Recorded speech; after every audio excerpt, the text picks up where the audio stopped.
mga kwan sang mga babaylan kag mga surhano. Kag dira sa mga kalautan nga ina ang nagakatabo sa amon kabuhi hindi gid maayo.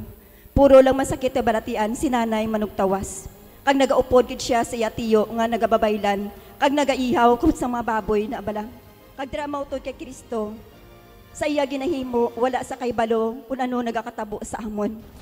Dira mao puro sing kalaot sa malawot nga espiritu nga yara gid lang kaligbon sa unod kag puno gid sa masakit nga balatian kag permi gid nagasakit ang ulo namon nga mangulutod nga sinanay gadi nga sa tagsakig nahimo niya sa amon nagaepekto hasta nagabot dira mga problema ang akon mga katigulangan puno gid yan sang manggaran sang una pero tungod sa sala mautod kay Kristo sa sumpa pagid kay tungod sa ila mga sala nga nahimo ginsumpa sang isa ka pamilya ang akon mga kaluluhan sang una nga mag-imol gid kay tungod may ginlubong sila nga buhi nga patay kag naepekto ina sa amon kag mautod kay Kristo dira mautod kay Kristo ang kalaot sa among panimalay nagdaloy sa amon wala kami sing direksyon sa amon kabuhi kag sinanay mautod kay Kristo sang ulihi ang Dios gid nagpangita sing pamaagi ako gin papalayo ko sa akon panimalay.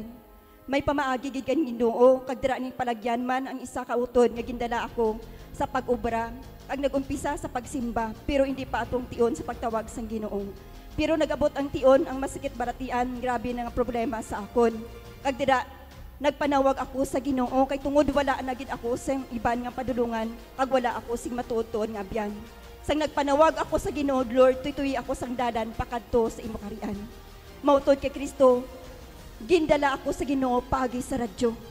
Kag dira nagsiling nga huklasi ang imo sala. Kag patawara ang mga tawo nakasala sa imo agud ang Ginoo magapatawad sa imo. Tungod mautod kay Kristo nakabati ako sang pulong pagi sa radyo. Kag nakita gintutuyan ako sang Ginoo pagi sa komunidad ini. Ginbaton ko ang pulong kag ginpangita ang komunidad ini. Kag wala ako ginpaslaw sang Ginoo.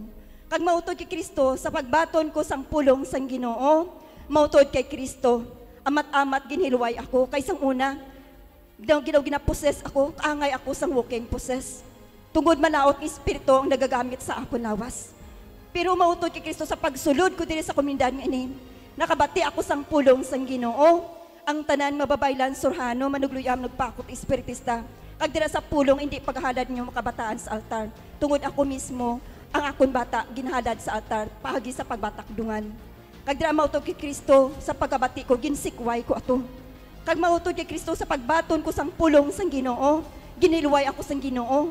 Nga sadto nga nagaposes sa akon, may nagwa sa akon nawas. Kag dira nakatuon ako sa pagrosary, sa pagbasa sang Bible, sa pagpamati sang pulong sang Ginoo sa pagbaton. Mautod kay Kristo ang yawa, ang malawot espiritu nga tuyo magbalik sa akon, pero mautod kay Kristo, ara na ang proteksyon sang Ginoo sa akon. Gintuduan ako sang Ginoo sa pagpakig-away, pagi sa pagpangamuyo. Sang ari na ko diri mautod kay Kristo, tungod akong ginikanan, ara paghapon, nagatuo sila sa mga paghalad-halad kada mag-tig-alani. Mautod kay Kristo, sang uli ginpapauli ako ni nanay, pero wala ako nagpuli. Ginlaygayan ko sila. Sang uli hindi nila mabaton ang ginhambal kung naakig sila sa akon. Kag wala ako nakapauli, 4 years wala ako kapuli. Ginpreparar ako diri sang Ginoo. Natabo sang ulihim, nakita ko sa damgo ko permi nga sinanay ara sa kalugar nga sa idalom may kalayo. Sige pangamuyo ko offer ko sa akong ginikanan. Nag-abot ang tion nga sinanay na disgrasya, kapila na sa na disgrasya, pero sang last na disgrasya hindi na siya makalakat. Nagasinggit sa pirmi bisan magpahilot siya hindi na matanlog sa manughilot. Kag wala man sa kwartang inupabulong. Sang ulihi, nakatawag, nakatext sila sa akon nga ginapangita ako. Tisiling ko, Lord, tion na ini, amo na ni bala. Sa muli sining ko, Lord, kung kabubuton mo nga magpauli ako, opdi ako.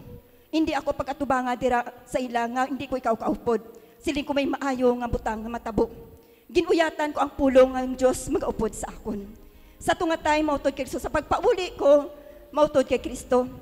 Dira, gid, sinanay, hambal siya sa akon nga.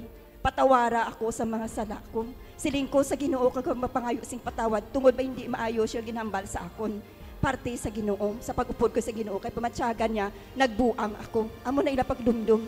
Pero mautod kay Kristo, pag abot ko sa balay, amo to ginhambal niya patawara ako.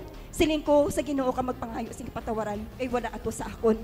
ti siling niya si Jesus man ginabato namon. Sa uli ginbukaran ko sila sang Bible, kag ginhampap, gin istoryahan, kag ginpahayag ko ang Ginoo nga buhi kagamanan nga si Jesus ang makilway.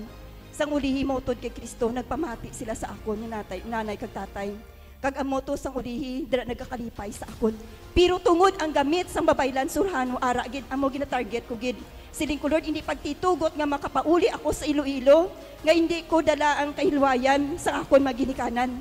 Pero sa sige-sige pangamuyo ko, kay tupad ko lang ang magamit nga ina. Sang ulihi, nagapanghikot sa kay nanay ang Ginoo. Nagsiling siya, ti siling niya, ang magamit isaylo sang bala, sa piyak nga balay. Ti siling po na, hindi pwede isaylo, buot mo singon, isurrender mo na. Ti siling niya, malisin siya ako sa rano. Siling ko, hindi na, ikaw ang desisyon. Salamat sa Diyos, kinpamatian niya akong pangamuyo. Sa uli, nagtawag ako sa akong elders diri, kag dira siling niya, ara ang gahom kong otoridad sa imo, kay tungod pamilyaw man ina. Kag dira mautod kay Kristo, nagpangamuyo kami sa akon nga bata, kag dira gincasting ang mga gamit nga ina, kag nagpangamuyo kami sa balay. Sang ulihi mautod kay Kristo, ginsuno ko ginlubong. Mautod kay Kristo, sa sige-sige nagkalipay ako, kay nakapauli ako diri, bisan gusto ni nanay dito ako, pero siling ko na diri ako, magabalik ako sa Iloilo, kay balaan ko, kung magpadayon ako sa pag-alagad sa Ginoo, maluwas kita tanan. Kaya ni mautod kay Kristo, pag 2 ka bulan, mautod kay Kristo, nabatian ko si nanay, naglakat na.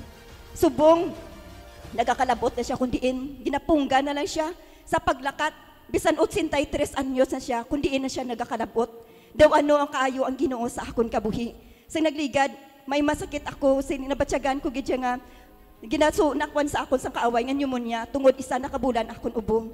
Ginasugo ako nga magpa-doktor, hamba ko hindi badan ko may Diyos ako. Ginayoy ako sa akon breast nga sadto, nga grabe akon antos, gabanog, nagangot-ngot, tungod in symptoms sang breast cancer ari sa akon.